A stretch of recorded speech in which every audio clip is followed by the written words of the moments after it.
Welcome, everyone. It's nice to see you here. And welcome to this presentation on natural sense care and graceful aging through Ayurveda and the Bates method. I'm going to go ahead and get started.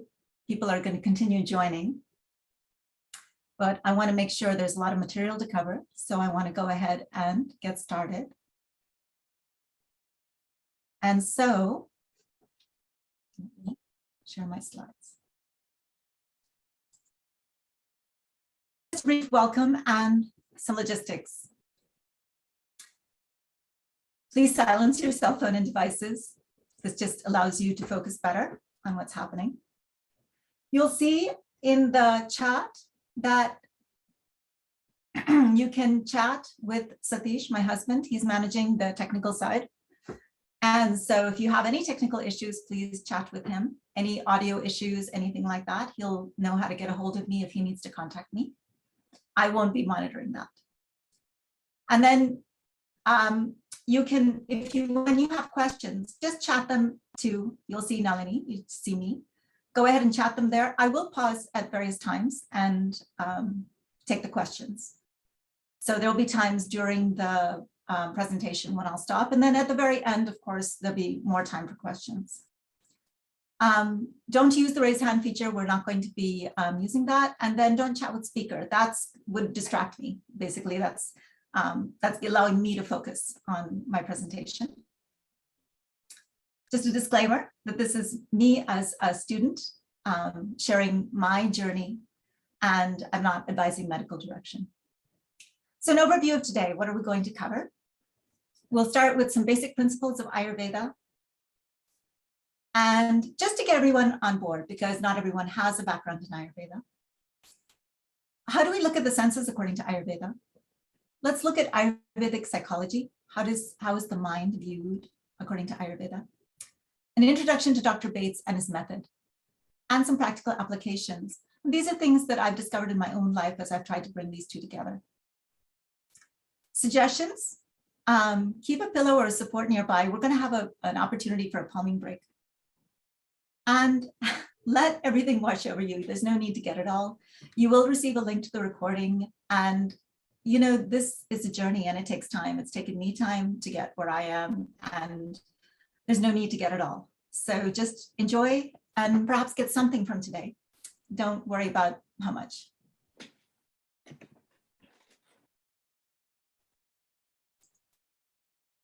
Okay. Why Ayurveda and Bates method? Why did I bring these two together?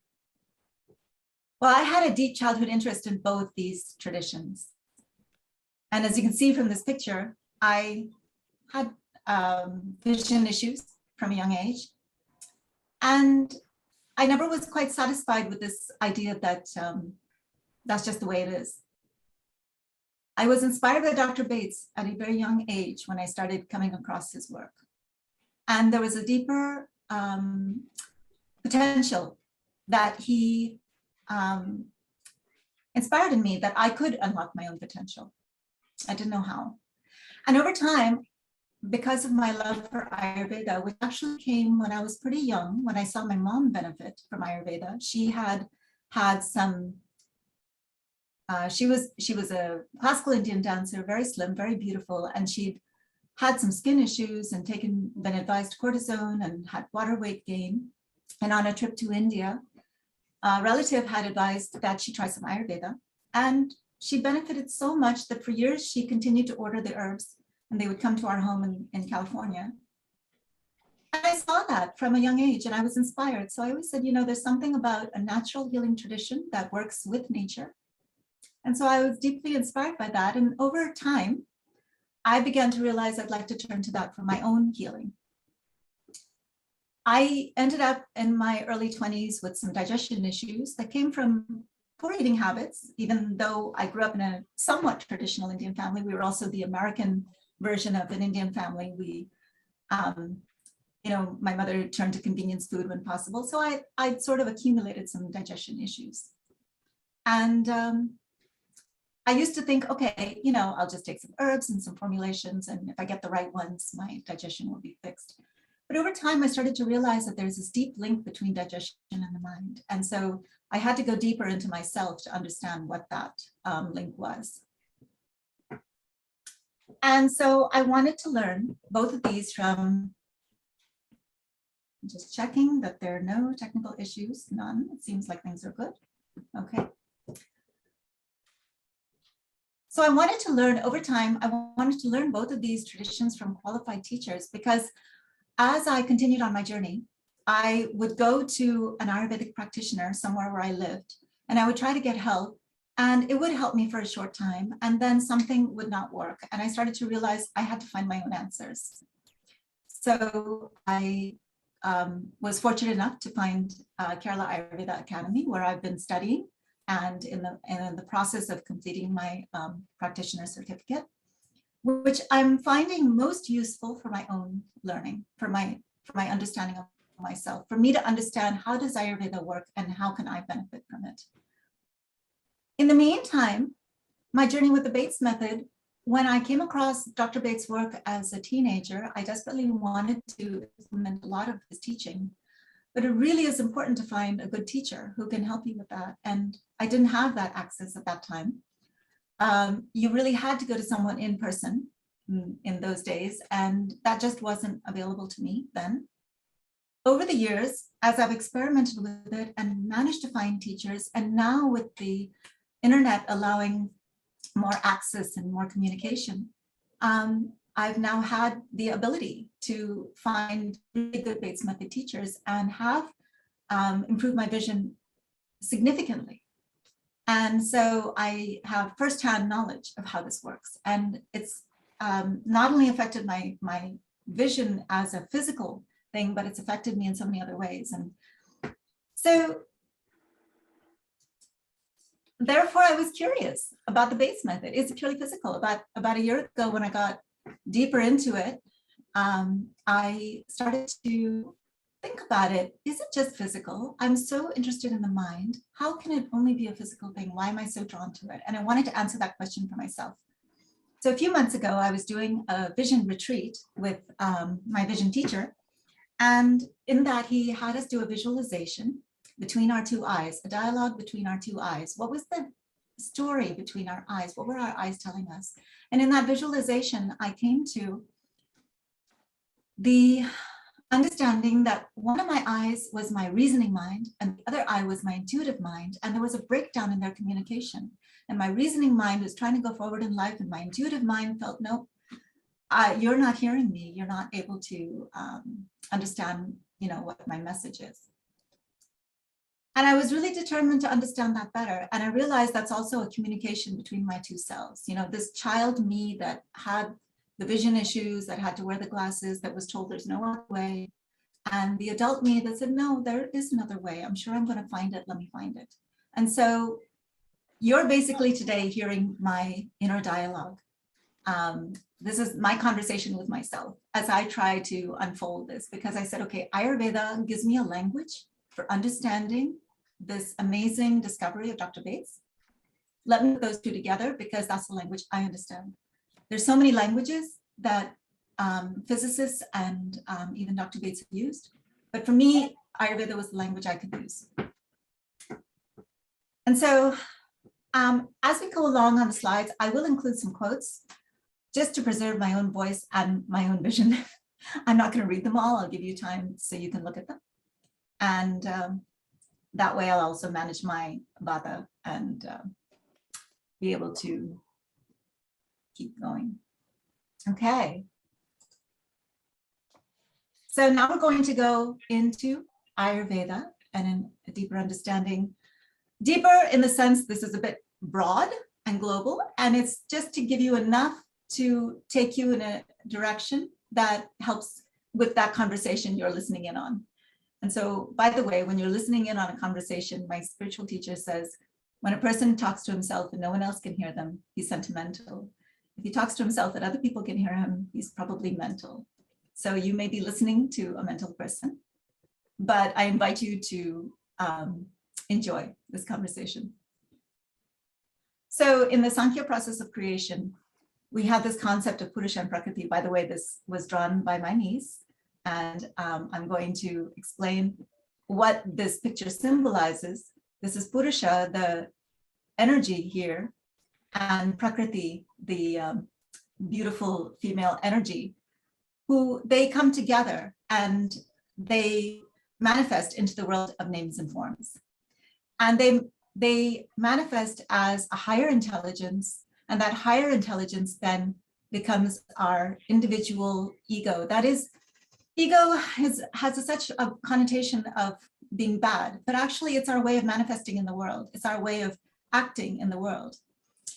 And that individualized part of us then separates into the knower, which becomes symbolized by the sense organs, the knowing part, which becomes symbolized by the motor organs, the one that can go and act in the world, and the inert world that we can sense, the sense objects, and from the sense objects, we get the 5 elements. I'm going to expand more on the 5 elements as we go forward. The main thing to get from this slide is to see that that starts at a place of unity, the place of pure being. And then there's a manifestation that comes out. And so Prakriti, or Mother Nature, I really like to think of her as Mother Nature because she is, from this concept, we get the idea of a highly intelligent being rather than a dumb, inert, unknowing, being. Mother Nature is highly intelligent, and we just need to live in alignment with her. And so Mother Nature is composed of 3 qualities: sattva, which is this principle of knowledge, clarity, and purity; rajas, which is this energy of action and energy and stimulus; and tamas, which is the inertia and heaviness and dullness. Again, these guys aren't good or bad. When rajas and tamas combine in the right proportion, we get sattva. So we need them all. And so this is how Mother Nature has created us. And this is what the ancient rishis of India were able to understand in their deeper meditation. So now we're going to look at the 5 elements and see that the 5 elements are a way for us to see how Mother Nature now evolves downward into the beings that we are and how we all come from these 5 elements. And Mother Nature has amazing healing powers when we live in alignment with our nature. So the 5 elements can be seen in 2 ways: in their gross form as constituting the physical body, and in the subtle form as the mind. And we'll see that as we go forward. When we use these words, space, air, fire, water, and earth, they're used as, because we physically can imagine these things, we can relate to them. But actually, the Sanskrit words represent something more subtle. So try to understand these not as the physical components that you're used to in the world, but more as a collection of qualities. And you'll see on the bottom here for each one, I've put the qualities, so you can start to understand that really what we're talking about is a collection of qualities. And so space is the medium in which all of the elements manifest. And when the space vibrates, it becomes air. And when that air moves faster, there's friction, and that becomes heat. And when that heat and the fire condenses, it becomes water. And then water dries and it becomes earth. Now from that earth grow the plants, the Aushadha, and those plants produce the food that then we take in and becomes our bodies. And so then our bodies reflect all of these 5 elements. Mother Nature and we are composed of all the same constituents. And so when we live in harmony with that, then we live in alignment and something beautiful emerges.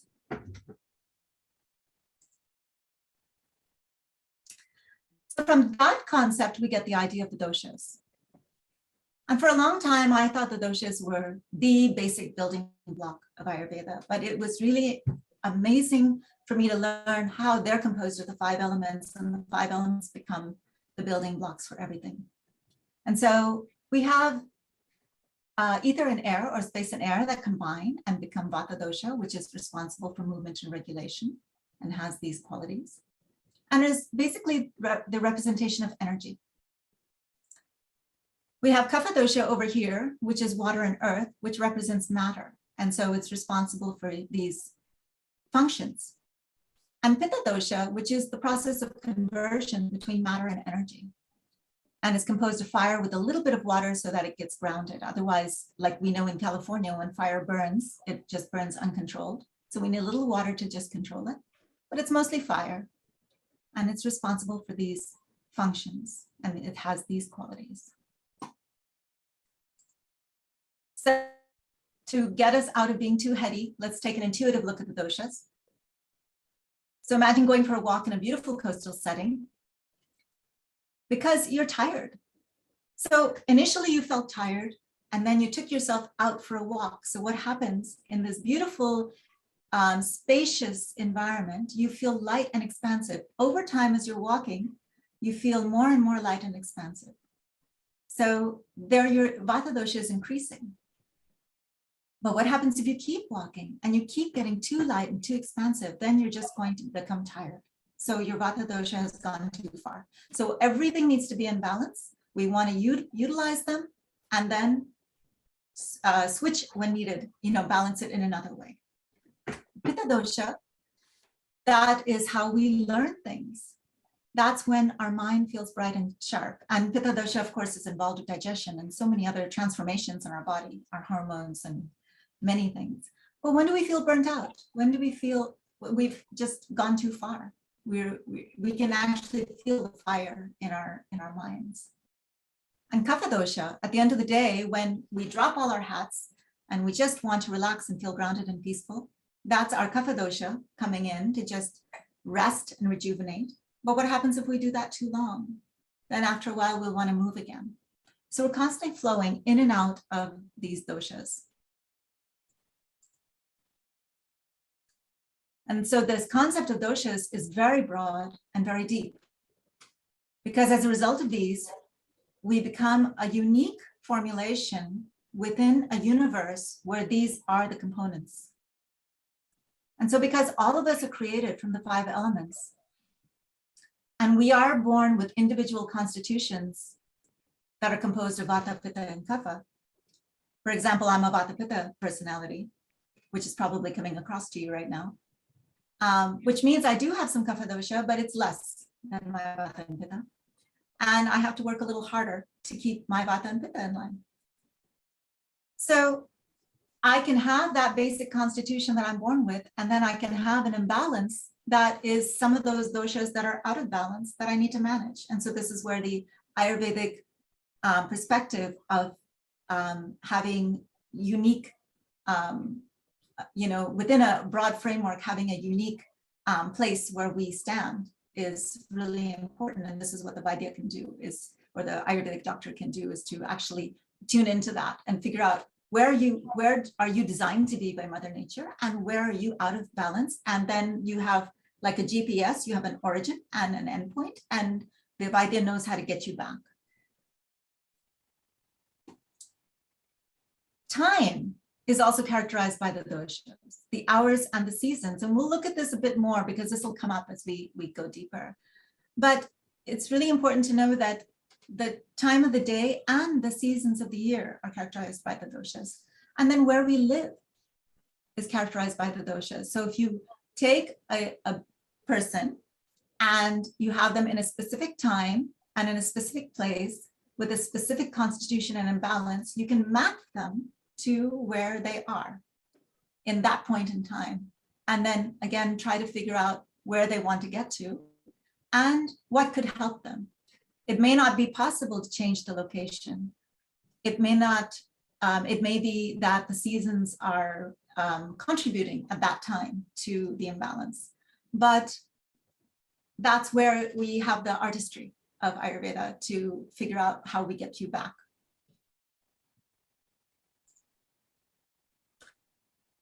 I'm including the digestive process here because I feel like it'll come up later in our discussion. So I want to just keep this in mind. So digestion occurs in 3 stages. We have the kapha phase where we take in the food material, and then it comes into the stomach. And so this is the kapha stage of digestion, where it stays in the stomach and it gets liquefied. And then it has to, just like we cook on the stove, it has to go into the digestive fire. And so that's our pitta phase. And then after that, there's a phase where the matter is transformed into energy. And then there's a process of separation where there's some that's waste and some that's good essence for our body. And that's the vata phase. And so when this doesn't happen properly, then there's something called ama, or toxins. And so those toxins accumulate, especially up here, because let's suppose, just like on our stovetop, our stovetop fire isn't warm enough. Maybe I'm trying to cook some vegetables and I have the heat on too low, then the vegetables won't get cooked properly. Now, what happens here is the body doesn't know what to do with those elements because it recognizes them. Oh yeah, these are from the 5 elements and they're pretty familiar to me, but they're not in the form the body can use. So what happens is that ama circulates through the body and the body doesn't know what to do. It just keeps circulating. And then what happens is over time, it starts to create disease by blocking the channels. So again, this is what the Vaidya does, is to understand that and to help you undo that process. And the way to undo that process is to start burning off that ama. And you want to finish cooking it. It didn't finish cooking. So it's circulating uncooked and you want to finish cooking it. So there's a way that we do that. And then it gets finally properly transformed and removed from the body. This is a very unique concept to Ayurveda, and it's quite powerful because you can, through this process, you can detect a disease before it actually manifests into what we often see in Western medicine as the final symptoms. Very often you can catch it earlier on because of this process of ama. And what I wanted to note here, because it'll come up later, is that we only can control or affect the kapha and the pitta phases. In other words, we can control what we eat and we can control our digestion. Now that, when I say control, it's mixed because partly we were born with a particular digestive fire. If I have a lot of vata in me, then my fire may have more vata quality component to it, but there are ways to enhance it. And so I do have some say, just like turning on the stovetop fire a little higher, I do have some say in this. But I don't have a say in this part. I just have to manage these two well, and then this should turn out right. And I'm just sharing that again because that'll come up later. I'm just going to pause for a minute and see if there are any questions.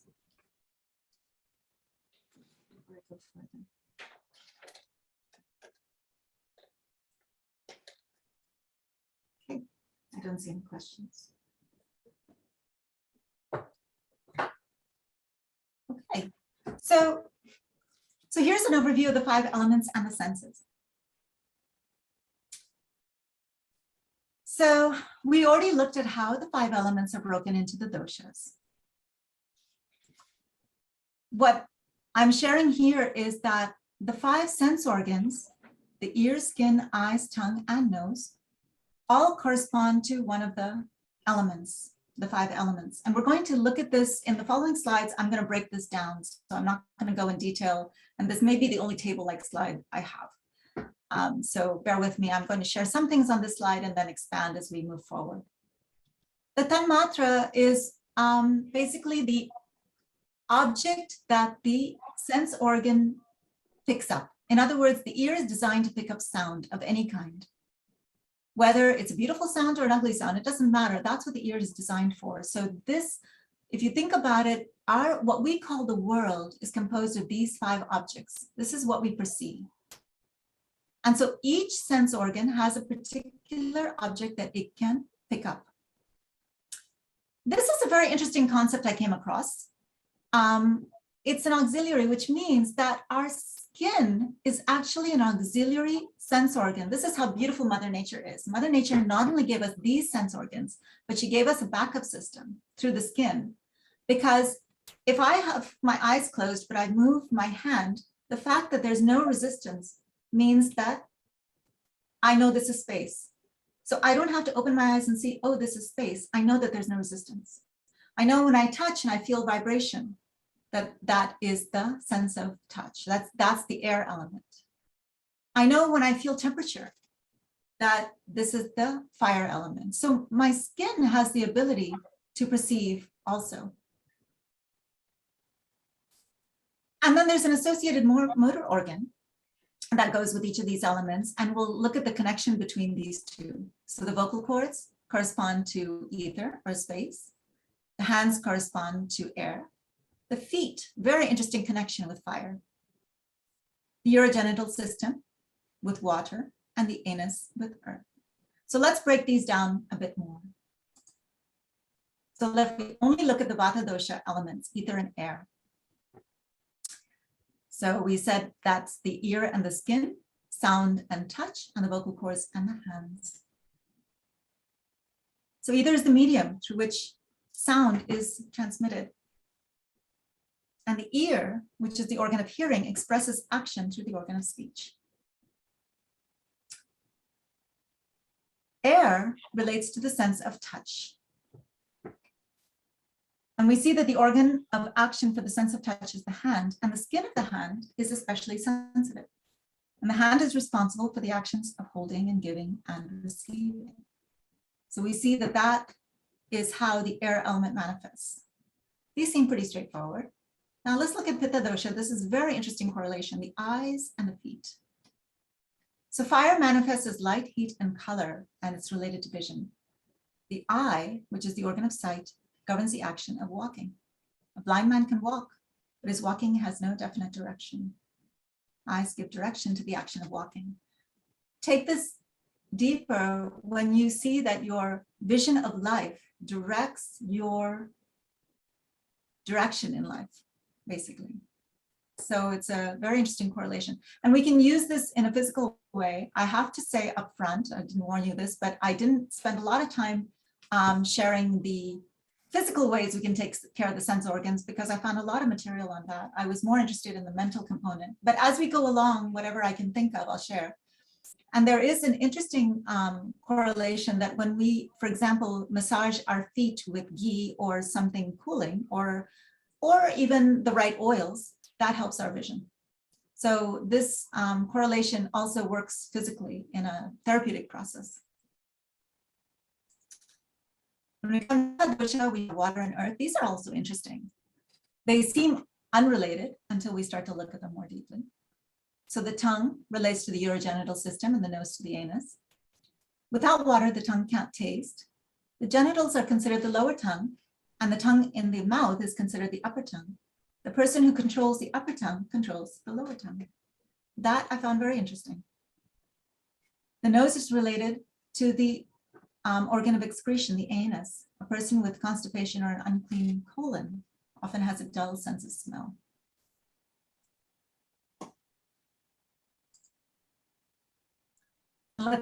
Now you're going to notice that through this presentation, our eyes are going to get higher billing than the other sense organs. So I wanted to spend a moment and take that up. And so here's a lovely quote from the Upanishads that relates to this idea of our vision and our direction in life. So the eyes, as we saw earlier, is the seat of Pitta dosha, but let me explain how they are also related to Vata and Kapha. So Vata dosha is actually responsible for all the sensory input because it's a function and it's taking in. And so that idea that the sense organs are receiving is controlled by Vata dosha. And structurally, the sense organs are governed by Kapha dosha. But the eyes are unique in that they're the seat of Pitta dosha. So they also require some gentle handling. But the eyes are subjected to constant stimulation and are easily abused. There's no other sense organ that is constantly receiving sense impressions as the eyes. And it's interesting, we were given eyelids, but we don't use them enough. So we actually have the ability to manage it. We just need to know that. It's located at the site of the sixth chakra. The sixth chakra is so important in, I didn't dwell at all on the chakras here, so that's an independent topic, but the sixth chakra is where it's considered our higher intelligence. It's the awakening of wisdom, and it's also the location of the pineal gland.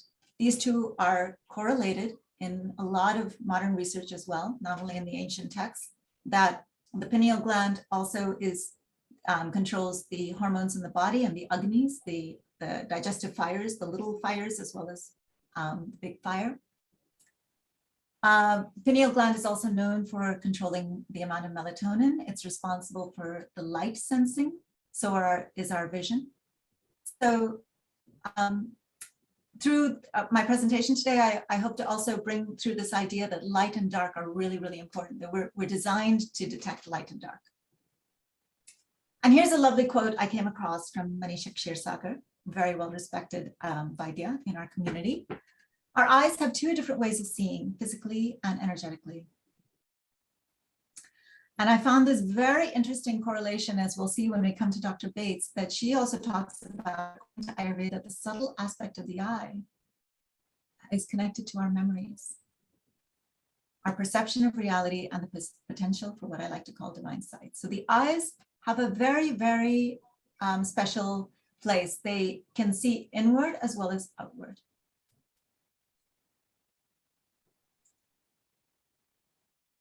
So the main causes for health and disease, if we look at the soul needing the body and the mind to navigate through life, then the only place we can manage our health is at the body and mind level. It's also the place where health and disease manifest, is at the body and the mind. So Ayurveda has this concept of the causes or contributors to disease being, this is a mouthful, asatmya, indriyartha, samyoga, which basically means improper use of the senses. Prajnaparad, which means mistaken intellect or wrong actions. And parinama, or time and seasons. I'm not going to go deeper into this one, but suffice it to say, this is sort of at the soul level where this is more out of our control. It may be over a particular amount of time, some disease develops in us that is less, that we have less ability to control. But we have more control over these two. So this is where we're going to focus. So asatmya, indriyartha, samyoga. So when we lack discrimination, we're likely to overuse, underuse, or misuse our sense organs. Ayurveda considers this as one of the triggers of disease. The improper use is classified into 3 types, and you'll recognize these easily as things we do every day. So I've just given one example here, but there's so many. Overuse, and we're all very familiar with this nowadays, working long hours at the computer without taking breaks. Underuse, not getting enough sunlight.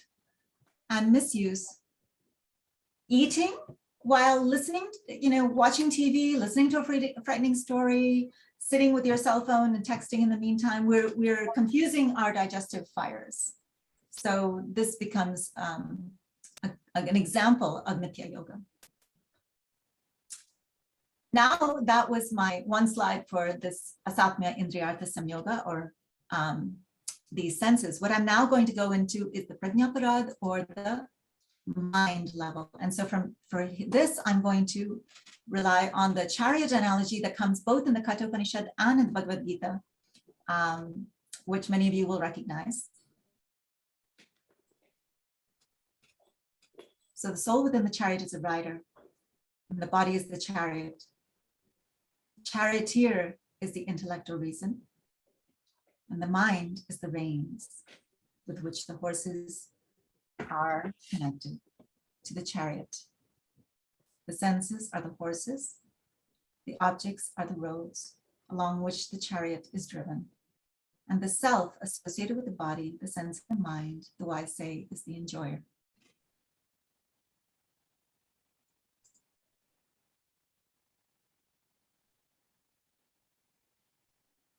One who has no understanding, whose mind is restrained, cannot control the senses, and will be like a person driving the chariot with wicked horses. But the reverse is the case of the person whose horses are good and well trained. And when the charioteer is capable of understanding, a person who has intelligence as his charioteer, whose mind acts as reins, he reaches the final destination of the path, which is the supreme state of God. Now just see what a beautiful image this is of how important our senses are when they're properly used. the senses and the mind. They're a family. This is a family. So when we get this family working well, it's like a good family. Everybody works well and everybody gets to where they're going. So let's take that a little deeper. So I want to bring up this concept of sattva, rajas, and tamas again, a little deeper now. Sattva is the balance of rajas and tamas, the energy of rajas and the stability of tamas. So again, we need everybody to work together, just like we need all the doshas, we need all the gunas. Rajas and tamas are considered mental doshas, since they can cause disequilibrium. So when our vata and pitta becomes too much, as I can have that tendency, having that doshas predominant, we can be inclined to have more rajas. And tamas, oh, and before I leave rajas, we have the air and the fire elements here. In tamas, we have the water and the earth elements, and that creates inertia. So this is, you can see the correlation with kapha dosha here. Sattva, which is intelligence, higher intelligence, is characterized by ether. My icon is very faint here, but this is the ether symbol, fire and water. Why? Because space is naturally pure. It can't be adulterated. Fire is a cleansing agent. So when fire is used properly, as in cooking food or in burning a dead body, it's a cleansing agent. But when it comes out of control, as we know with forest fires, then it can go out of hand. Water is a cleansing agent. We use it, and especially when we combine heat and water, we use it as a cleansing agent. But when it becomes muddy, then it becomes contributing to inertia. So it is a cleansing agent when used properly. And therefore, we can see all three doshas, when they're balanced, contribute to sattva.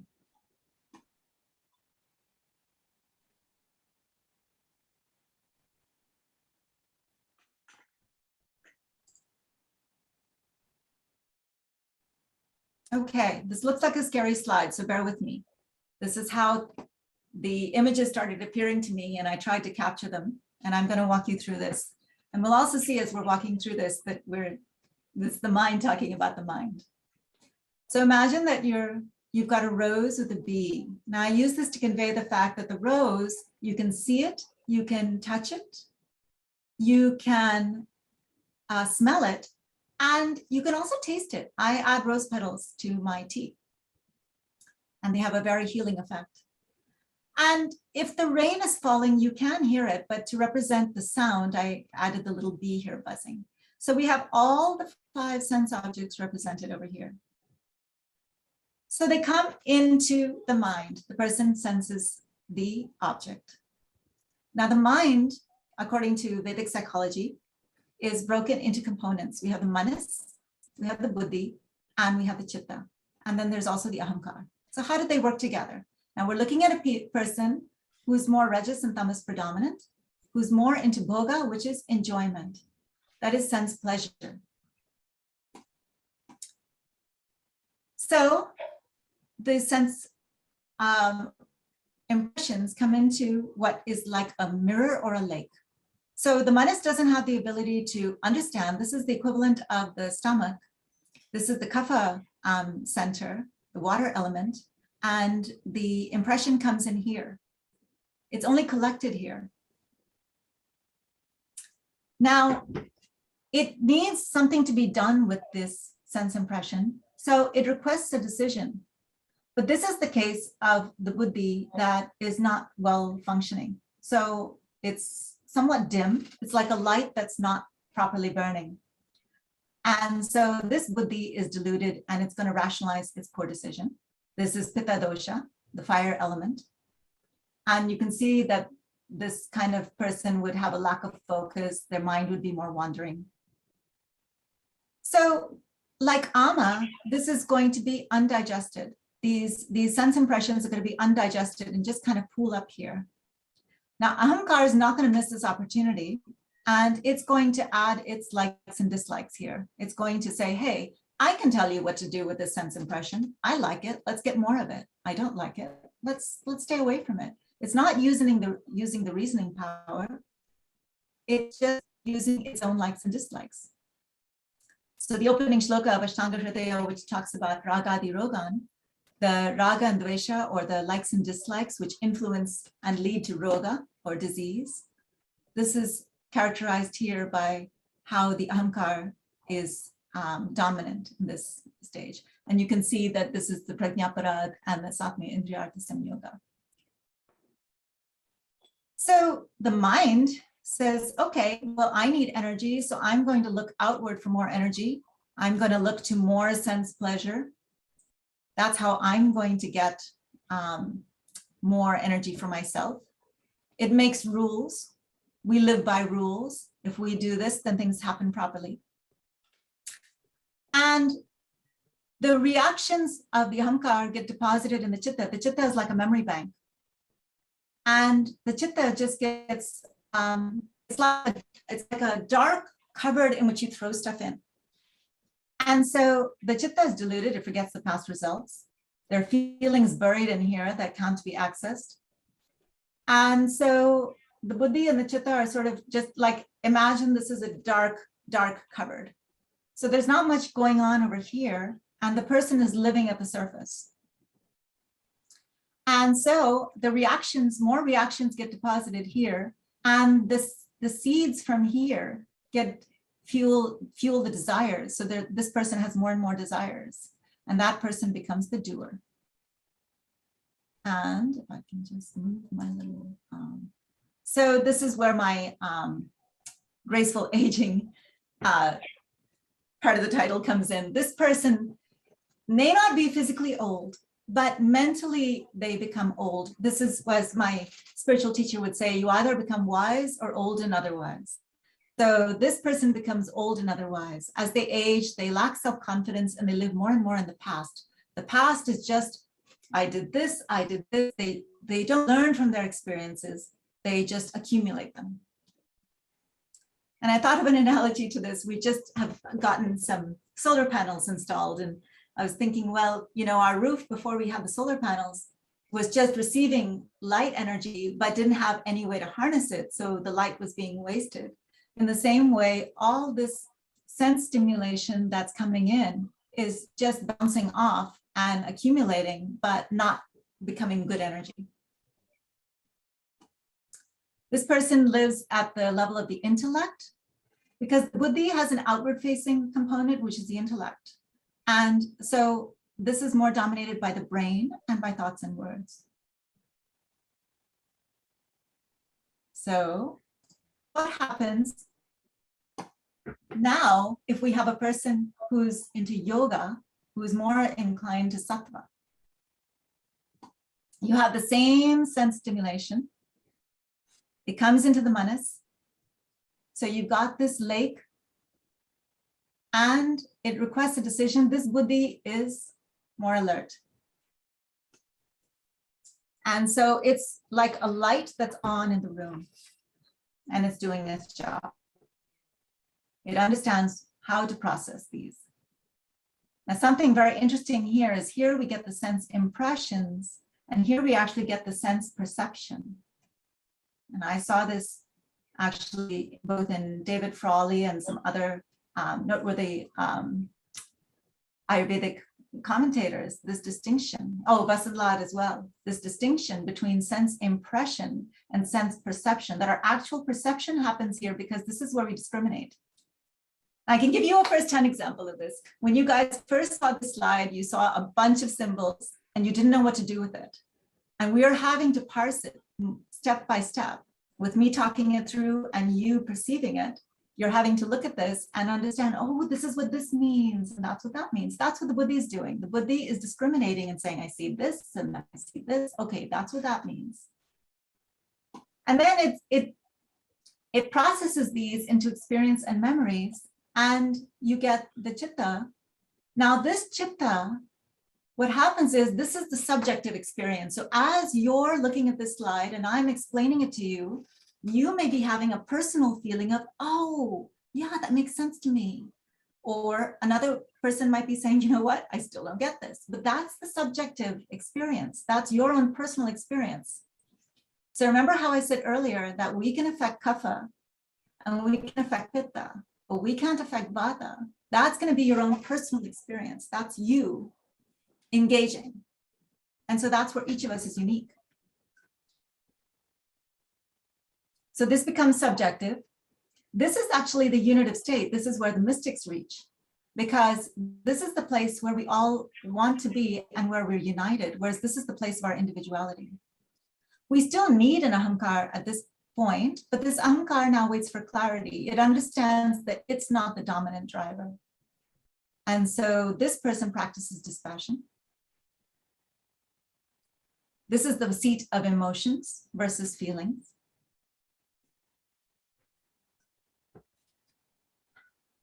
I know there's a lot on the slide, so I'm spending some time on it to unpack it.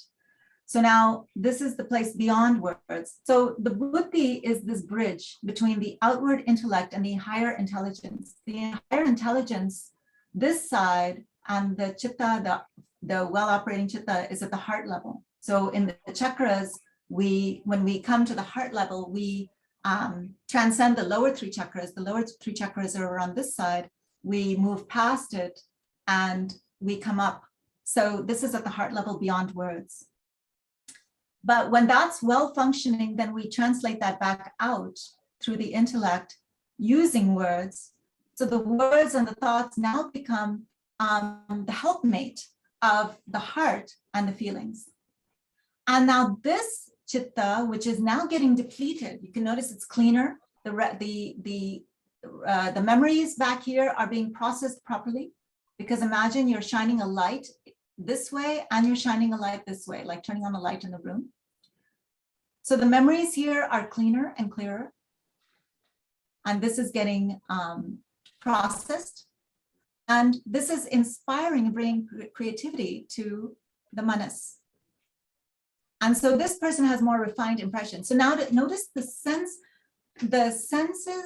how the senses work is actually heightened. You get a heightened sensation here at this side.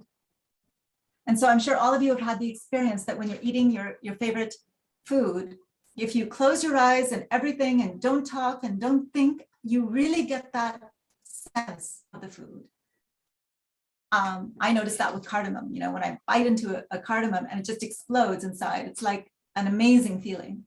So that heightened sensation. So now just notice again, I'm bringing it back constantly to the senses because that's my focus today. The impressions here are more refined because we're not collecting that ama, right? They're getting digested. So these impressions are more refined. We're getting a sense perception because we're discriminating about what do I want to pick from this field of impressions. I don't want to pick everything. And we're getting a heightened sensation here. And if you listen to St. Francis of Assisi, Brother, Sun, Sister, Moon, he had that experience of oneness with seeing nature. He could see the sun and the moon and experience them as him. Now, let's see what else I put here. This is the future. Again, remember, this is what's coming in. We haven't yet taken it in and discriminated it. So it's the future. It's what is coming our way. And this is the world of imagination.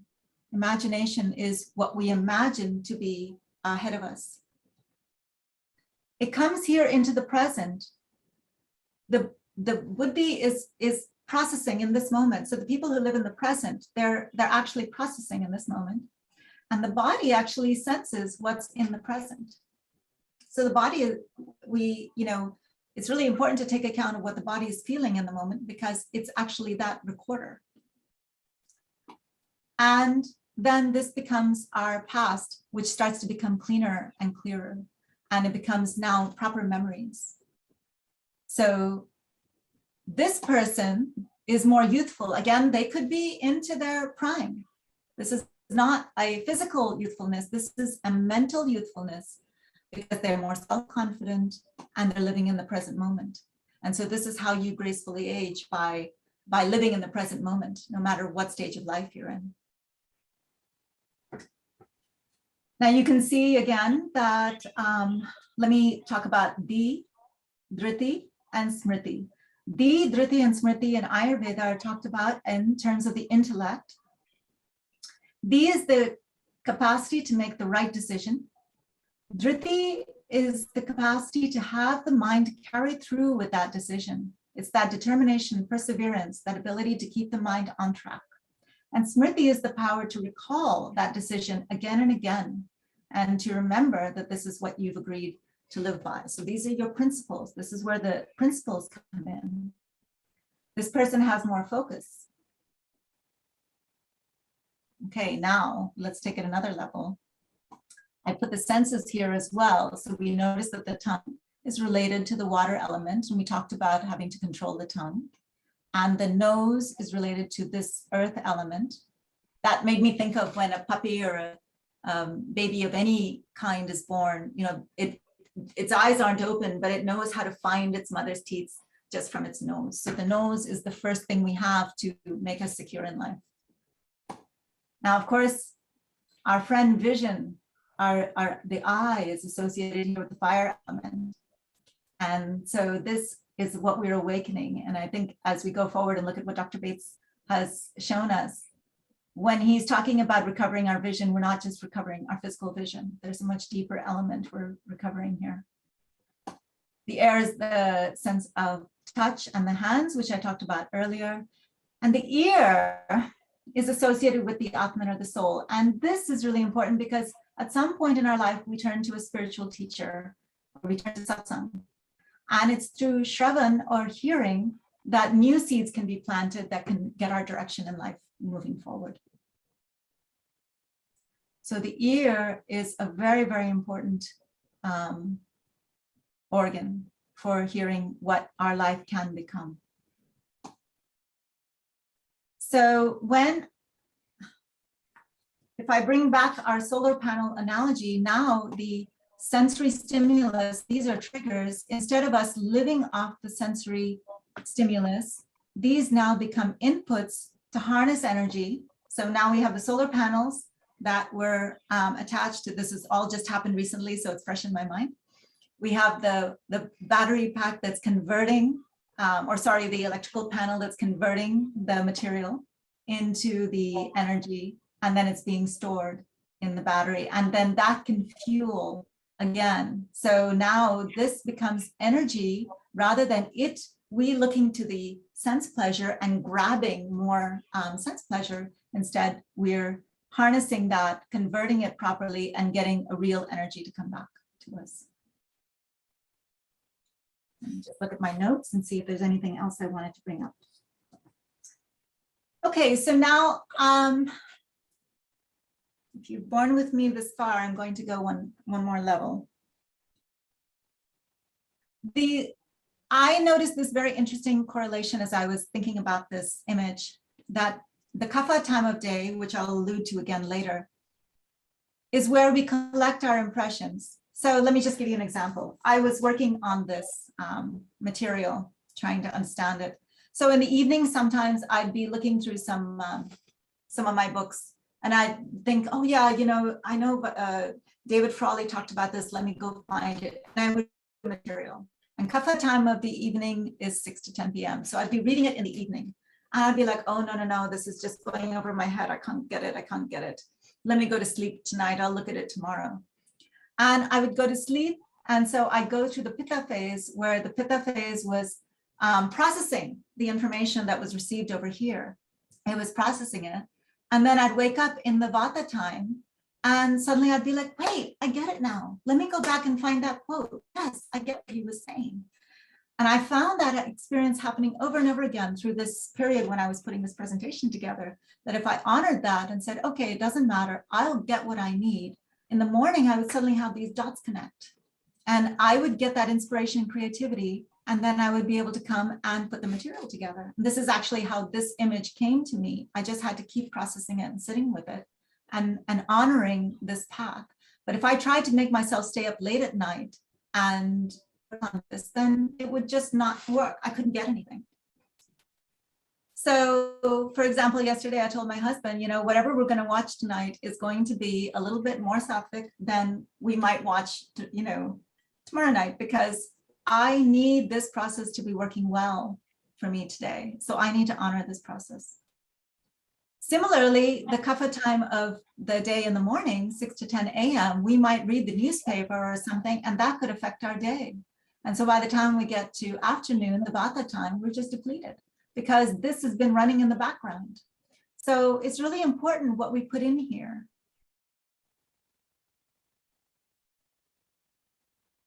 The other thing I thought about was that the buddhi is very affected by light and dark. I'm not going to take this angle too much further, but that the pitta time of day is the highest sun and the darkest night. It's noon and midnight. And we'll see as we go forward that light and dark really affect this, this sense. And so I think in the daytime, we perceive the senses, the sense impressions, we collect them, we process them, and they immediately get stored. This is a sense perception process. In the darkness, we do a subtle level of processing, which is they're not having the light and not having the impression anymore. It's simply being processed.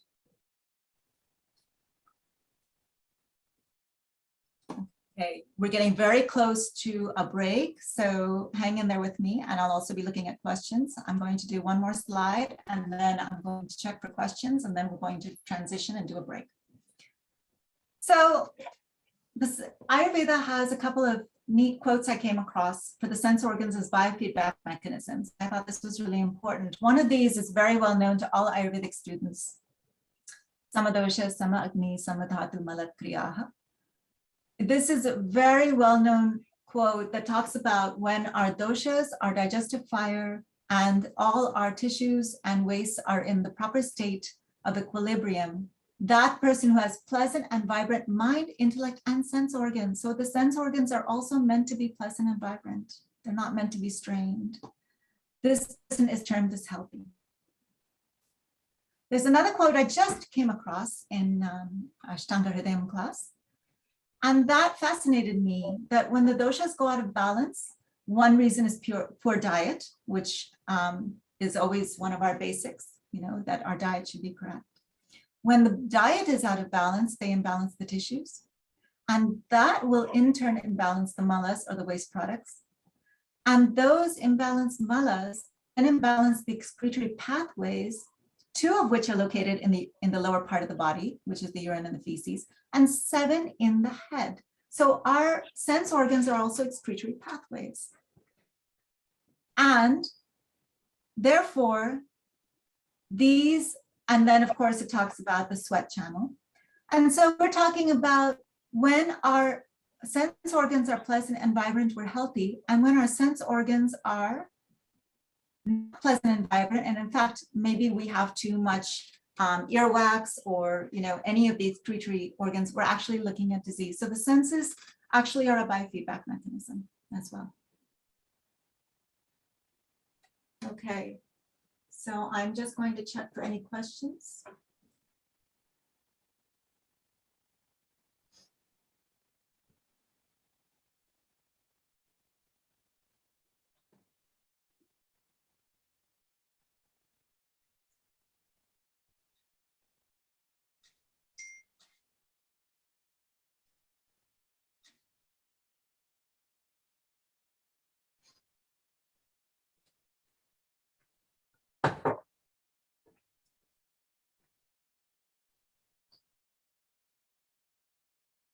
There's one question.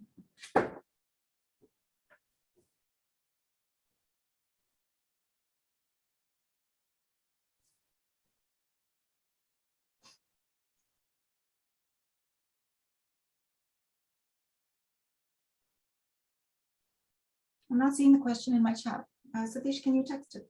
Can you chat it to me?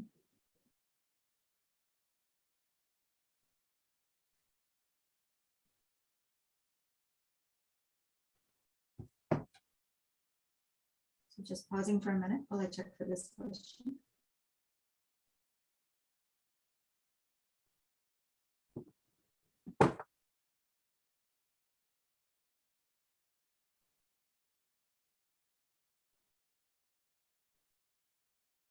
Oh, I see. Okay. Could you explain again about the mini fires? Is it the eyes or the pineal gland, for example? Could you explain again about the mini fires? Is it the... I'm finding it difficult to look at the screen because of the rapid moving pointer. Okay. Thank you for that. Thank you for that feedback.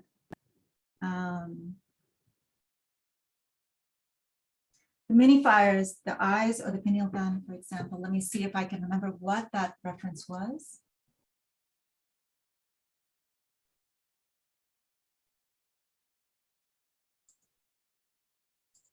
Might have been back here.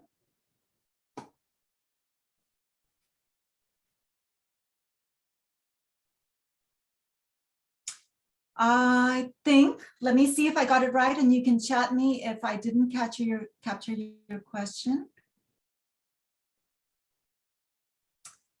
Yes, the pineal gland, I've heard one of my teachers talk about the fact that it's also the, it also is the, controls the Agnis or the, so Agni we use for the digestive fire, and we also use it for the little transformation processes like what we call hormones or anything that's a conversion in our body. And I can't go much deeper into that because that starts to become very deep. So I'm just going to leave it there as the fact that there's, if we think about the fact that there's the process of matter, conversion, and energy going on in our body all the time, that happens also down to the cellular level, as well as at the gross level. So I hope I caught your question. If that didn't answer it, please chat it again. If there's any more clarification I can give you. And that was very good feedback about the rapidly moving pointer. I'm actually going to integrate that into what I talk about. I'm not seeing any other questions. Does it? Just check with my husband again and see if there are any other questions.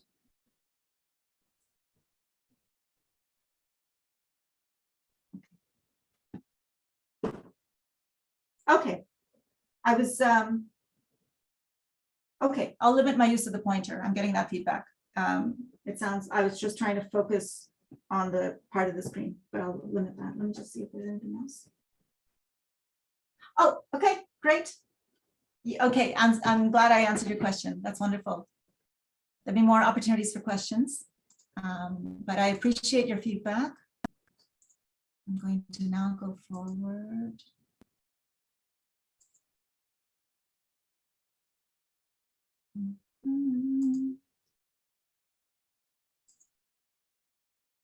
So we have an opportunity for a palming break. Before I'm going to turn off my camera and read you a story, but before I do that, let me tell you how to palm.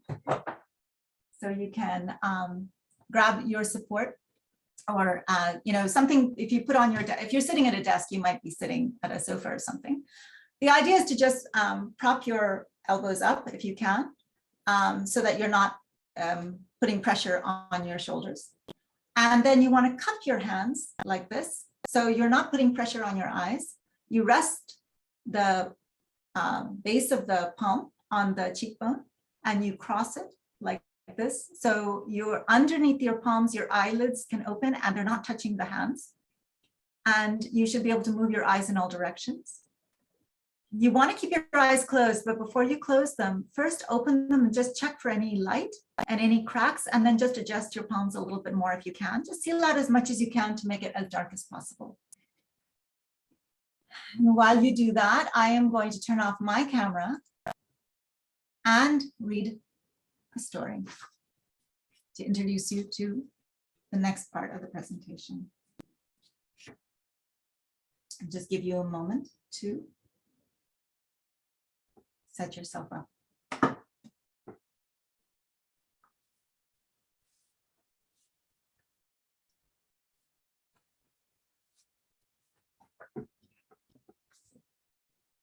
I'm reading an excerpt from Aldous Huxley, The Art of Seeing.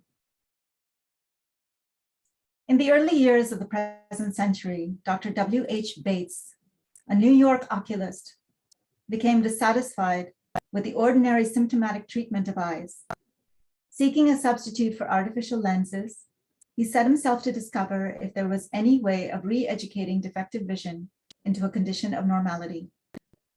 As the result of his work with a large number of patients, he came to the conclusion that the great majority of visual defects were functional and due to faulty habits of use.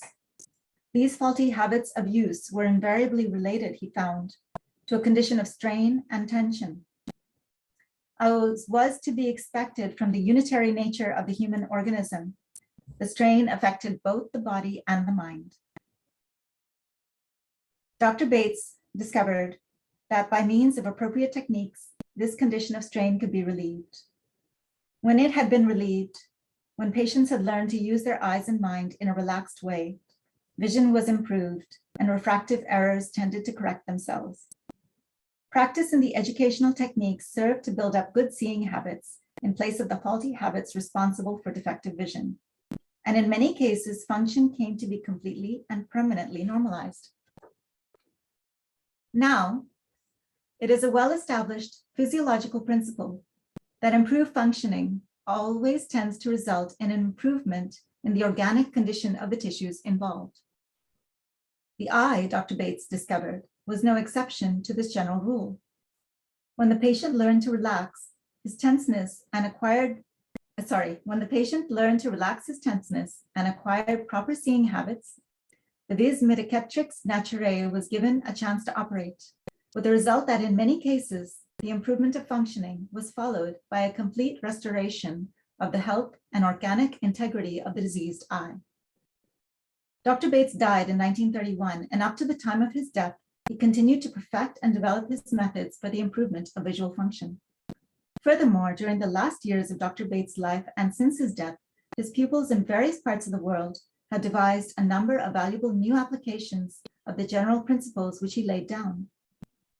By means of these techniques, large numbers of men, women, and children suffering from visual defects of every kind have been successfully re-educated into normality or towards normality. For anyone who has studied a selection of these cases or who has himself undergone the process of visual re-education, it is impossible to doubt that here at last is a method of treating imperfect sight, which is not merely symptomatic, but genuinely etological, a method which does not confine itself to the mechanical neutralization of defects, but aims at the removal of their physiological and psychological causes.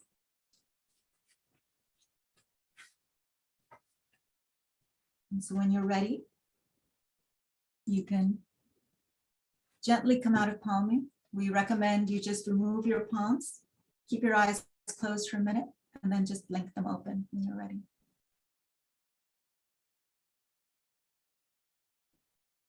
And so now we're going to move to Dr. Bates, whom I consider a recent rishi. This is also an ancient tradition if you think of how old this country is. Dr. Bates lived from 1860 to 1931. And to introduce him to you, he's got a very broad mind. So I'm going to use a lot of quotes from him and his students to share with you, just as an overview, as an introduction. He received degrees from Cornell University and Columbia University. And early in his career, he discovered adrenaline and also devised an important surgery for hearing restoration, which I believe is still used today. He became a successful eye surgeon and instruction of ophthalmology. And then he discovered that many of his students were, if they didn't wear glasses, their vision started to correct itself. And those that he prescribed glasses for, they got worse. And he really strongly felt that nature didn't intend this to be the right way. So he left his lucrative career and spent 5 years researching, doing a lot of research at Columbia University. And then he published his findings in medical journals. However, then and to this day, they have been rejected and ignored by his peers. So then he launched a monthly magazine called Better Eyesight, which ran for 11 years. During that time, I haven't captured that here, but during that time, he and his assistant, Emily Learman, who later became his wife, they ran a clinic, which they ran 7 days a week in New York City, helping thousands of people to recover their vision. And that gets chronicled in the Better Eyesight magazine. Then he self-published his own book, Perfect Sight Without Glasses. I have a quote here, I'll just let you read it. I'll take a sip.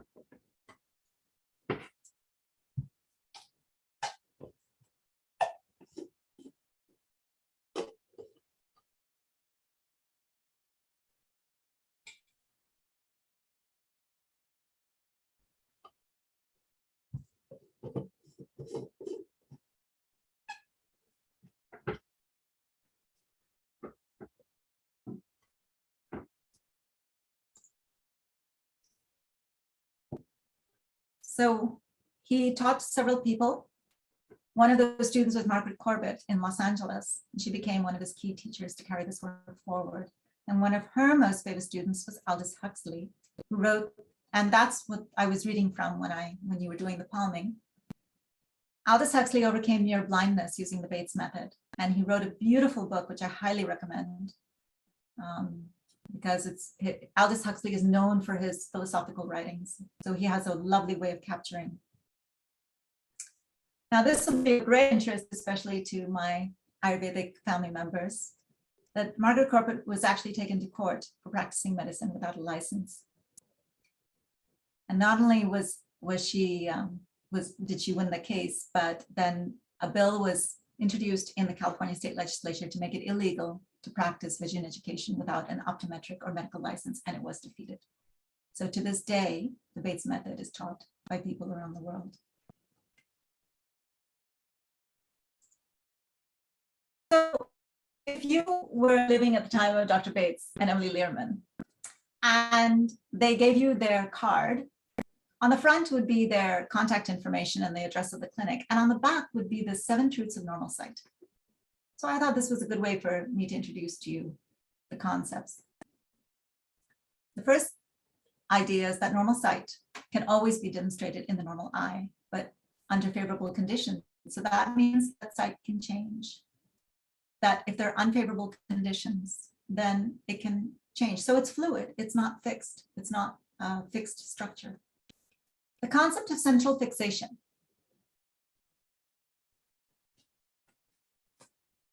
That the letter or part of the letter regarded is always seen best. We tend to try to take in the entire image. And what Dr. Bates taught is that the eye actually is designed to find a piece of, just like imagine your TV screen or computer screen, there are dots that move across and create the image. Our eye is actually meant to do the same. It's constantly meant to be moving. And so we get into the idea of shifting and swinging. And then we get the idea of perfect memory. Our imagination is good, and rest and relaxation. In other words, the eyes are not supposed to be strained. So I remember hearing this once, and it made me really think about it, that if a person, a high-level executive, is working in an office with the air conditioning on, plush chair, nice desk, good lighting, working all day at their computer indoors, and at the end of the day is exhausted. Why? Because of the eye strain. The eyes have just been exhausted. They haven't gotten the breaks they needed. They haven't gotten the sunlight they needed. They haven't moved. They haven't been able to see the world shifting. They haven't looked into the distance. There's a lot of tiredness and fatigue we hold through our eyes. What Dr. Bates was coming at was that there's a way for the body to function in a rest and relaxed way that leads to those pleasant and vibrant senses that we talked about earlier through the Ayurvedic quotation. And you only have to have one of these. In other words, these all work together. The normal eye works this way.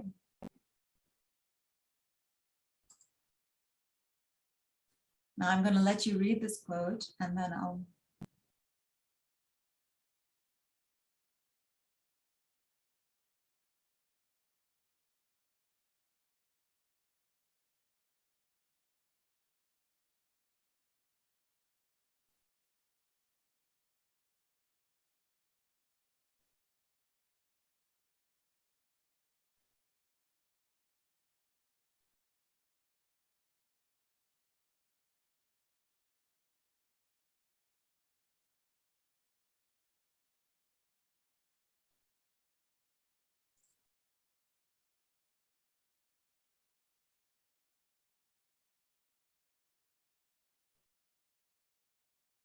So when I've read about dynamic relaxation, that has spoken to me of the parasympathetic nervous system, the rest and digest system. And so we're so used to living in our sympathetic nervous system, which is our fight or flight response, which is responsible for a lot of disease. But there's a way that Dr. Bates is showing that we can live more and more in our parasympathetic nervous system and still be active in the world. And so again, this, I think he's very much undersold as just a teacher of improving your vision. There's so much richness and depth to this idea.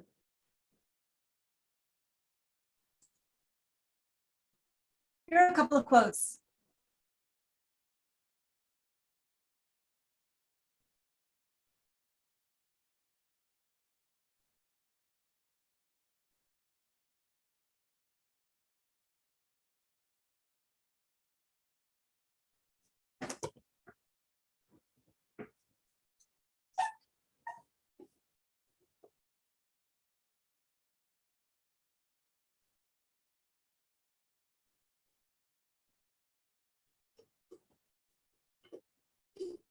So his view of glasses was that they're like crutches.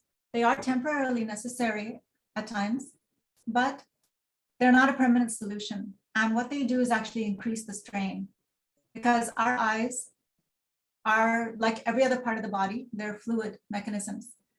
And they're, as we saw earlier, they're biofeedback mechanisms. So when they're strained or out of focus, they're telling us something. We may not have been attending to them as we needed. So instead of just putting on permanent crutches, he would say there's another way to live. So if you were to work now with a Bates teacher, they wouldn't take away your glasses, but they would help you wean off of them. And so it would be a gradual process of weaning off of them.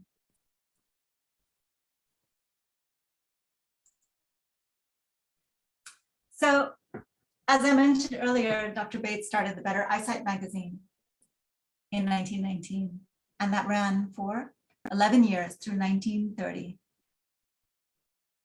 And so we're celebrating the 100th anniversary of the Better Eyesight League because exactly in 1922, in fact, February of 1922 issue was put out a call by people who had been helped by this method across the country to form a league to share these teachings, because by now the medical community had disparaged it. And they felt that it was really important that this method live on. And it's very interesting to listen to those and read those issues. When I say listen, it's because there's actually a podcast, which I'll share with you. To read those issues where this call is put out saying anyone who's benefited from these methods owes it to the community to share them with others, because these are important, not to get lost. So this is literally the 100th anniversary of the Better Eyesight League, because from that league and the students that Dr. Bates personally taught rose all the Bates method teachers and the people like me who could be helped now in our time. So the Better Eyesight podcast, Nathan Oxenfeld, whom I mentioned here, who's one of my teachers, he launched, along with Esther Joy Vanderwerf, in fact, together they have launched the Better Eyesight podcast to bring the Better Eyesight magazine back to life 100 years later. So we're now in the literally the 1922 edition, the issues. And in the podcast, this is free, by the way, you're welcome to visit it. They read every month, they read that issue from 100 years ago and comment on it. And so it'll be Nathan and or Esther and another vision teacher. So we meet vision teachers from around the world who are reading this and then discussing it in terms of modern thought, or just sharing it in today's world. So you can listen to these for free. There's a paid version where on the free version, you may not get the Q&A at the end of the magazine, but you get most of the magazine. And then if you do the premium version, you get the entire magazine. And there's one further step, which is the Better Eyesight League, where we meet once a month on Zoom and chat about it like a book club. And so that's a lot of fun. Nathan and another vision teacher did the movie Vision 2020 from Eyesight to Insight, and I highly recommend it. And Esther lives here in California in Ojai, and she's a marvelous teacher. I've learned from her as well. And in fact, in my own journey, when I finally got to this point of saying, that's it, you know, I had reached nearly -7 in myopia. And I was at the point, you know, where, you know, from glasses, I moved to contacts, and then they, you know, it was getting stronger and worse. I was getting worse headaches. And when I tried to do the Bates method on my own, I didn't know how to do it. I needed help. And so then I did an email course with Esther in 2015. And that was fabulous. And that reduced my prescription down about 4 diopters. And then life got in the way, and my mother passed away, and other things came up. And so I stopped, but I didn't lose that correction. I stayed there. I just didn't progress further. And also I moved on to other things. And I came back to this last year and did this holistic vision program with Nathan, and then continued working with him. And now it's been steadily improving again. So I'm definitely convinced of the benefits of this method, because not only has it helped me improve my vision, but I can't describe, I mean, those of you who do have perfect sight may know this, but when you see something, when I first took off my lenses, colors became richer than they ever had before. Because when you're looking through a glass, you're not seeing color as true. So colors immediately started to become more and more rich. But I found now that when I go for a walk even, how it's like, again, if I go back to eating your favorite food and the richness, vision can be like that too, where it just, I look at a flower and it's like those pictures when it's focused on the flower and everything else, you know, that was the concept of central fixation. We're not supposed to see everything in focus, just that point. That just comes alive. And it's just a treat now to be able to see that way. I'm not at the point where I'm seeing that way all the time, but what happens is you start to have clear flashes because your mind starts to get it, and your eyes just know how to do this if they're given a chance. But because Dr. Bates went for the idea of mental strain, now when my eyes kind of go in and out, I just ask myself, what am I strained about right now? And I go back to my palming, I go back to the sunning, which I'll discuss very soon. And then it improves again, and it stays longer. So what happens is that it comes back for longer and longer periods, and it finally stays. So it's a progression, and it's a wonderful journey. So it's very hard to describe, and just something that's important to share that is a possibility. So let's talk about, and let me just do a quick check and see if there are any questions. Not seeing any questions right now. And I will pause again for questions, so no fears. So this is palming, we just talked about it. I'm just going to let you read this for a moment.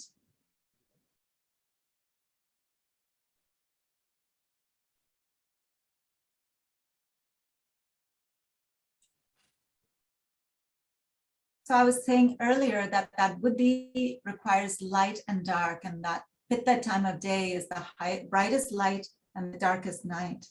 And as I was pondering that,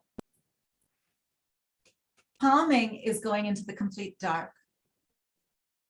Why is it we don't get the same when we go to sleep? Because when we go to sleep, it's an unconscious darkness. We go to sleep with the same mental strain and wake up with it too. But when we consciously go into palming and do, as Margaret Corbett is saying here about visualizing a pleasant memory, we're actually turning off the sense impressions and engaging our mind in that active conscious loop, you know, where we're saying, no, I'm only going to think of something pleasant. Because if you were to think of, say, your workday or all the things you have to do, you'd be mentally staring. This is an interesting concept. Just like physical staring, there's mental staring. So we'd be mentally staring. We don't want to do that. So you want to imagine a scene, like, for example, my husband and I go for a lovely walk nearby that goes down a trail, down to a beach, and then there's beautiful waves and there's some birds, and then walk along, and then we go up a trail. So when I do my palming, that's one of my favorite scenes. I kind of just reimagine, because you want it to be moving, because the eyes are moving. So when your mind is moving, your eyes will be moving. Imagine, because again, the power of the imagination, Dr. Bates talked about, imagine, even if you can't see it, imagine those waves just crashing and how beautiful they are. And it'll start to happen. It'll start to happen. The process will kick in. Emily Learman, I came across something very recently of hers where she highly emphasized palming several times during the day. Again, as Margaret Corbett here says, even for 5 minutes. If you can do it 5 minutes here and there, up to even once an hour, once in 2 hours, as often as you can. This is all individual. The more we can, the better. And then if you can do it at night for, again, I'm just putting out there what she recommends is if you can do it half an hour before bed. So you're setting and stage that process for that overnight transformation that I was talking about, that would be transformation that happens in the pitta time of night. So an easy practice, very simple to do, and there's no right and wrong. If you do it a little bit, you've done it. It's not an all or nothing thing. It's one of those things I found that grew on me. I started to do it a little bit. I started to do it more. It's now like putting my eyes in a sauna or a hot tub. It's like, and they tell me now, hey, I need a break. I need a break. And so I'm like, okay, let's just go and sit in palm for a bit. And then it often doesn't take long. Our eyes are amazing energy centers, as we know from things like Reiki and in Qigong, which is something I've started practicing. They talk about the amazing nerve endings on the palm and the blood. And so it carries energy. And again, we're awakening the third eye and the pineal gland. This area needs to receive light and dark. So we're bringing that conscious darkness to our mind and to our eyes. So it's a simple practice and so easy to do, so easy to integrate, and highly underrated. I think, we can do a lot more of it and get immense benefit.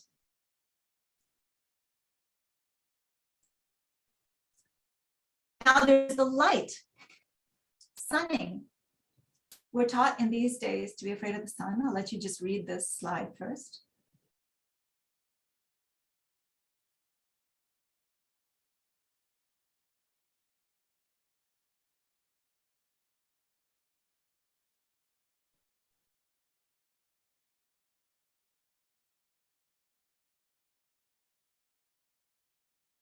So one of the things that came to me when I was putting these two concepts together is how our systems are designed for the circadian rhythm. We live off of light.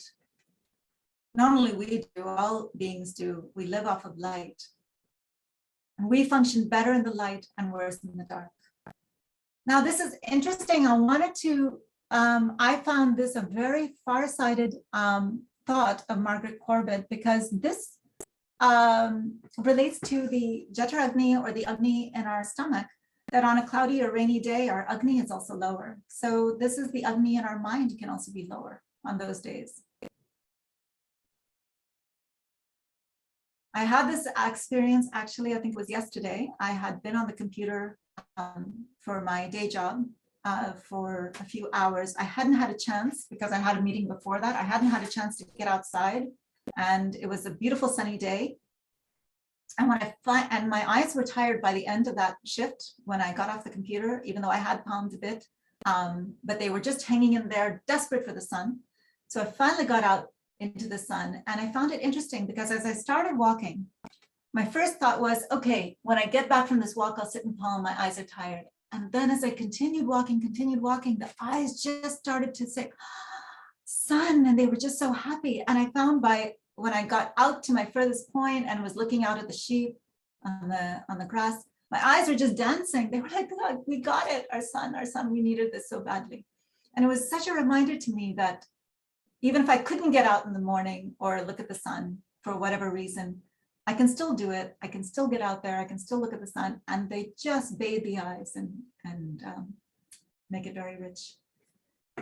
Here I'm showing also my teacher Nathan Oxenfeld talks about sun sandwiches. So you don't want to expose your eyes for too long, maybe 2 or 3 minutes, and you want to swing. We emphasize a lot of swinging. We don't just stay inert. You saw Dr. Bates talked about swinging and shifting. And so we allow the eyes because we want to always imagine movement. And then you can do sun sandwiches and immediately palm and get the dark. I've noticed when I do that, that the dark is even darker, and that's the dark we're going for to get the contrast in this area. So that's what I'm showing here with these images. So now putting it together, I'm trying to bring my Ayurveda and Dr. Bates together. And so let's think about, again, the clock. I'm starting with Ratri Charya which is, by the way, the night routine. Because this is what I immediately noticed as I was preparing this presentation is, as I said earlier, you know, in the kapha time of the evening, whatever I did here and went to sleep would affect how I felt in the morning. So what Ayurveda would recommend, if I put it together now with even Dr. Bates' recommendations, you know, have a light dinner because our Agni is lower at this time of day. Agni, again, meaning digestive fire. Relax. So you don't have to relax like this, but relax. In other words, don't do heavy work if you can at that time. If you've got a lot of work to do, better to do it in the morning hours than in the evening hours. Again, we're taxing our sense organs, we're overusing them. We really need to rest somehow. This is what I alluded to earlier about doing a good measure of palming if you can, do, you know, a longer period here and then go to bed. So we want to try to aim for no later than 10 o'clock. And so that way we get the mind processing and, you know, putting things in proper perspective overnight. And we wake up in the morning. This is the Brahma Muhurta time, 3 or 4 in the morning. You don't have to be that crazy. You can wake up at whatever time in the morning you want to. And then after you wake up, cleanse your senses. As I said, I didn't put too much in of the physical, but this is where I would wash my eyes with cool water because they're the fire elements. So I can use cool water to wash my eyes you know, brush your teeth and gargle and use, you know, in Ayurveda, we would recommend, say, neem or pomegranate for the teeth and, you know, just healthy herbs. This is a great time to do meditation because you're capturing that quiet of the mind. And then we'll bring in, now this comes from Ayurveda as well. Ayurveda also talks about gazing at the sun in the early morning. And there's been recent, oh, I'm sorry, I didn't want to move the pointer. Let me remember that. There's been recent studies from someone highly respected in the vision community that gazing at the sun in the early morning increases the dopamine level in the brain. So modern research is also supporting this idea. Now let's go on to Dinacharya or the daytime schedule. So if we do the same thing in the day, we start over here in the morning, kapha time. So you can exercise. This is the self-massage abhyanga. So do a self-massage, have a shower here, and then followed by light breakfast. Again, our Agni is lower here at this time of the day. Come here, this is the highest sun here, Pitta time, highest creativity. So this is when we do our work. Do some palming breaks. So this is how we integrate it. And this is what I do is more and more.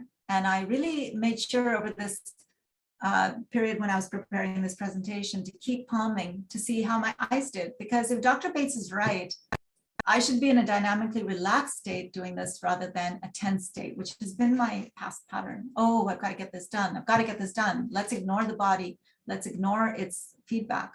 No, how can I do it another way? So I was experimenting with that even to make this presentation.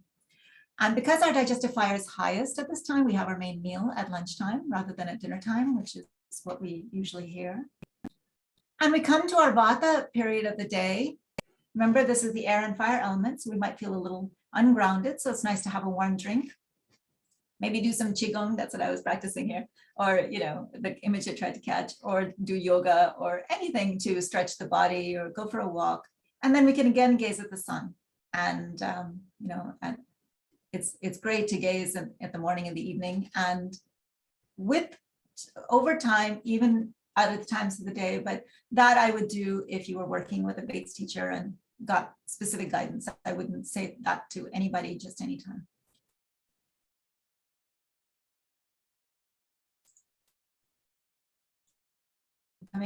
Coming to the end of my slides here, so I'll be able to open it up for questions. But I love this quote from Jacob Lieberman. Jacob Lieberman is another stalwart in the vision community. He's a behavioral optometrist who's done amazing work. This is another book I recommend. Take off your glasses and see. And now I'll let you read the quotes.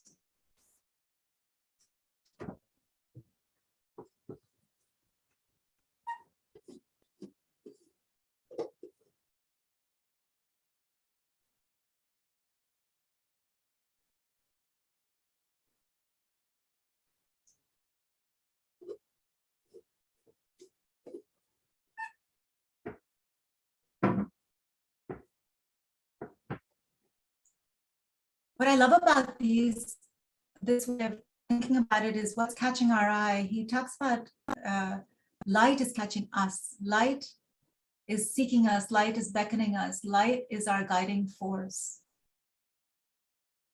If you think about it, the word enlightenment or how light is conceived even by the mystics, there's so many places where we see the word light. Light means awakening. This concept I found very powerful when I said the light is looking for me. It's not me looking for the light. How can I see light looking for me? So it's just an idea to play with.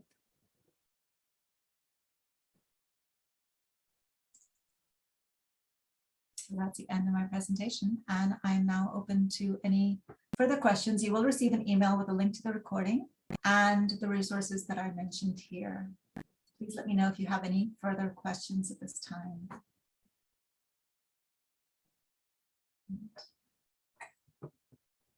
Satish, you can also let me know if you know of any other questions.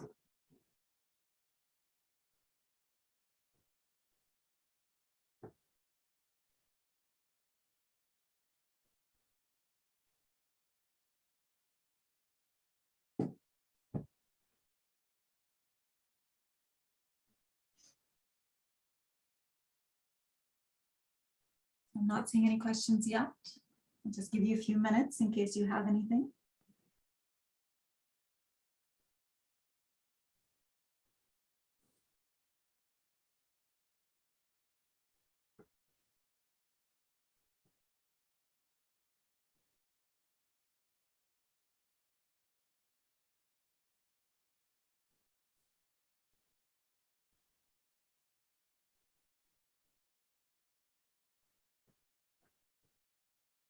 Okay.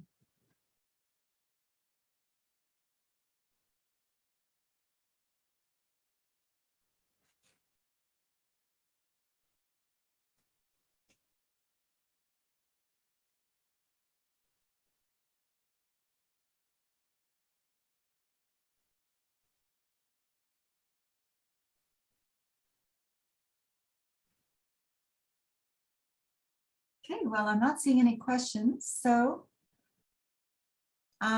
at this point, I'll go ahead and end the presentation. I will send out a link to the recording. And let me see if there's something here. I don't know anything about the Bates method, so could explain what it involves. Okay, I am happy to do that.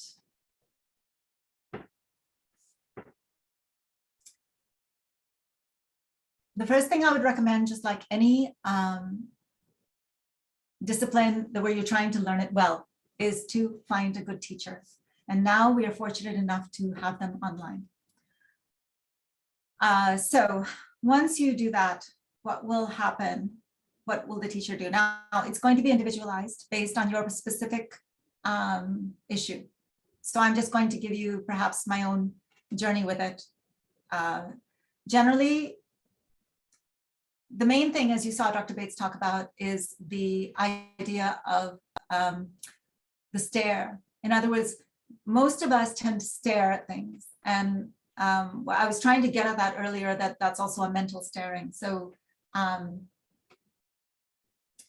that's one cause. It's mental strain caused by staring at things. That staring can come from many reasons. It can be because we are afraid of something. Very often, those of us, for example, like me, who had poor vision from childhood, there was something I didn't want to see in my life. There was something that frightened me. I didn't want to see life. I didn't want to see the world. Maybe I felt rejected. I actually came across a story when I was written by my mother. I found it only after she passed away. But when I was about 6 or 7, that we lived in Virginia at the time. I was the only brown child in a very white school in the late 1960s. And I was ostracized. And so, there can be very, very deep feelings for why you stop seeing as a child. But what Dr. Bates would say is that's what's going on. It's not that the vision suddenly changed on its own, or the eyeball length just changed and it became structurally wrong. It's actually, there's something going on. So if that were my child today, I would try to think about it from that angle. So when you work with a Bates teacher, what they'll do is they'll introduce you to the eye of shifting, to the concepts of shifting and swinging. We do something called a long swing.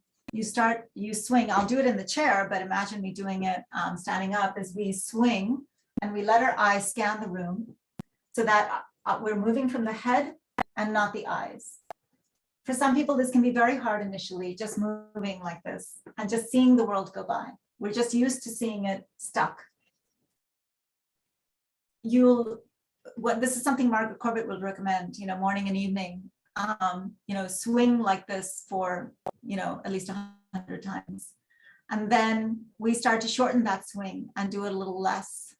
And then we'll start to do it, on a more smaller object. And eventually your goal over time is to see things swinging. We saw that in the 7 Truths. So if I look at a chart, my eyeball is going to be swinging on its own. If I go back to the image I drew of the mind map, when the buddhi is connected to the chitta, it's closer to the air element. Fire moves naturally, so it's always moving. But when it's too subdued, it's going to water down and it's going to get fixed. So the eye, I'm sorry if I'm mixing too many things, I'm trying not to. The eye has a natural saccadic movement. It's called, in the English word is saccadic.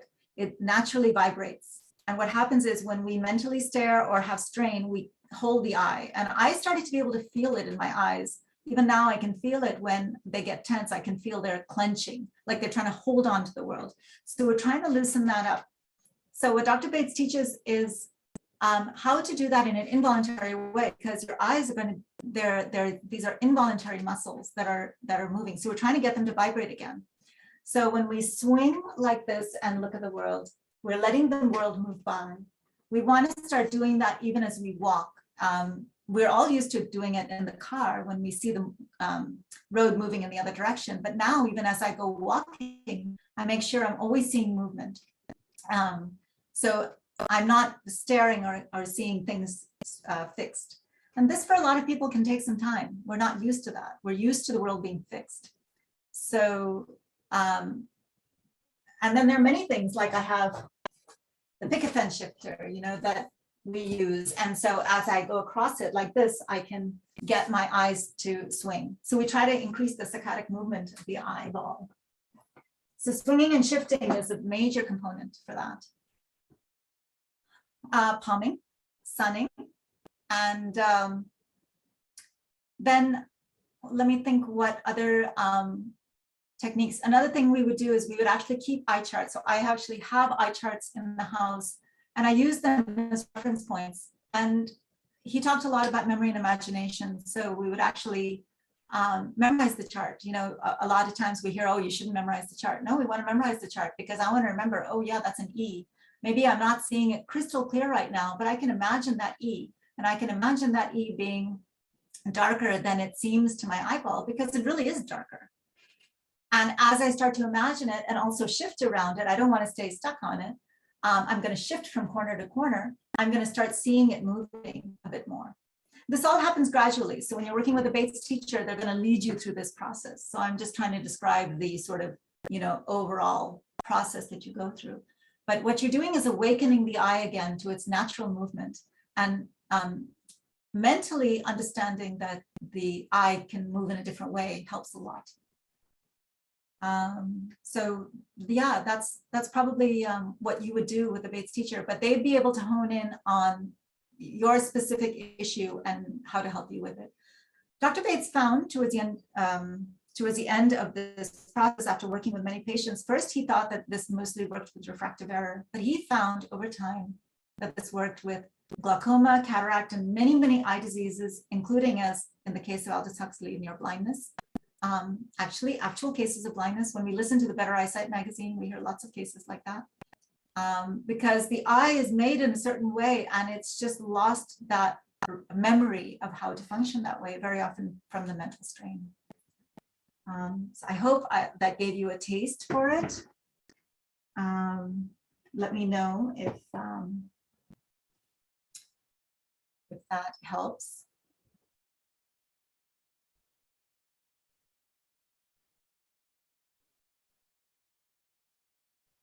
And just as far as glasses go, there are ways to get weaker prescriptions of glasses so that you're not constantly at the highest strength.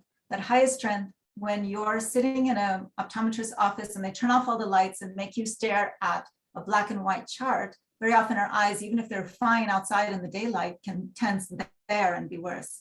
So they've captured that highest value of refractive error and given you glasses that make your eyes, as Dr. Bates said, stay at that level. What we start to do is weaken the prescription. And there are ways to order your own glasses online if your optometrist isn't willing to work with you on it. So there are options for doing that.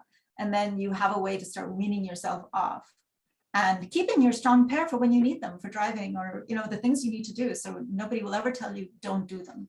It's just start to learn to live without them and try, weaning yourself off, and it'll be a gradual process. Let's see another question. Let me see. Why do you think this method hasn't become mainstream? I think there are a lot of reasons. Maybe like other alternative practices haven't become mainstream. Dr. Bates did try. He, in fact, wanted it to be taught in schools. He wanted children to learn this. But, at the time, right before Dr. Bates came up with, researched and discovered this, there was a Helmholtz theory of accommodation, which is still in vogue today. That's what people still believe, is the lens. The lens in controlled by the ciliary muscles is the only variable for the near and far view, seeing the accommodation of the eye, but that the eyeball is stuck. That's the current process of thinking. So that's like my shoulder being stuck, like a frozen shoulder. But he actually proved that the extraocular muscles, the 6 muscles around the eye, are just like any other muscles, and they also relax and can move. They just have gotten stuck for, But it felt at the time, and it seems today, that that was a threat to the modern, to the conventional way of thinking. And I think we've just seen that in other alternative medicines and practices.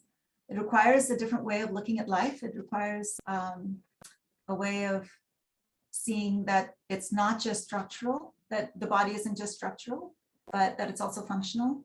So all I can say is those of us who believe in the Bates method wish that it were more mainstream, but at this point, it seems like a grassroots movement, and it can be taught one person at a time, but it hasn't lost its way. There are many, many teachers around the world in many countries that are interested in preserving this. So I think I just got a text from my husband.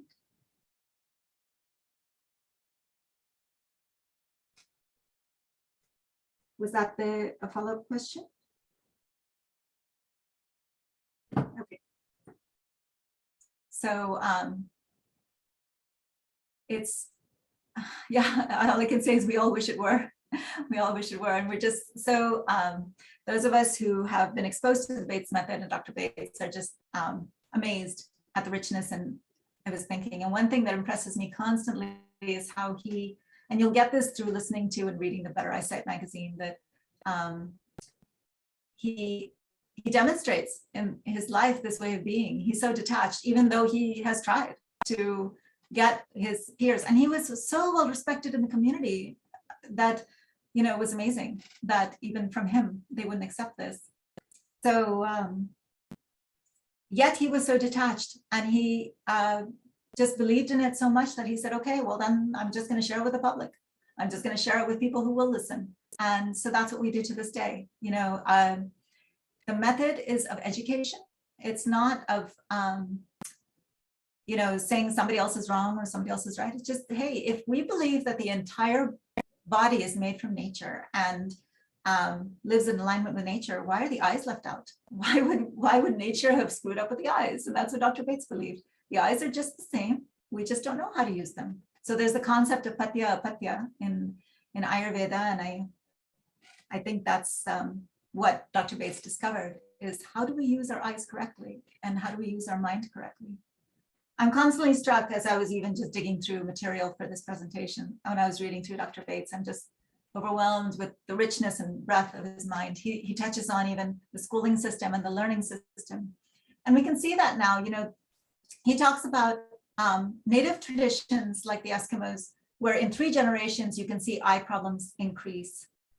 So you can see the grandparents' generation had beautiful eyes. They had very good vision. They looked in the distance. They could find anything they were hunting. They could see it, you know, sharply.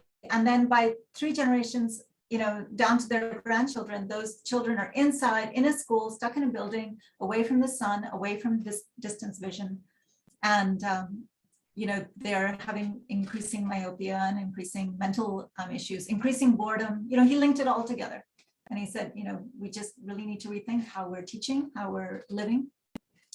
So I think that's very radical for a lot of people, as we know, that not everybody can hear that message. So I think we just all have to share this one person at a time. And, you know, people who will see it will see it. I found that interesting. I was doing a crossword puzzle yesterday, and the clue was 2 words for comprehension. It was I see. And I said, isn't that interesting? I see means I understand, you know, so it's built in. If we think about it, it's built in. Any more questions? I'm not seeing any more questions. So,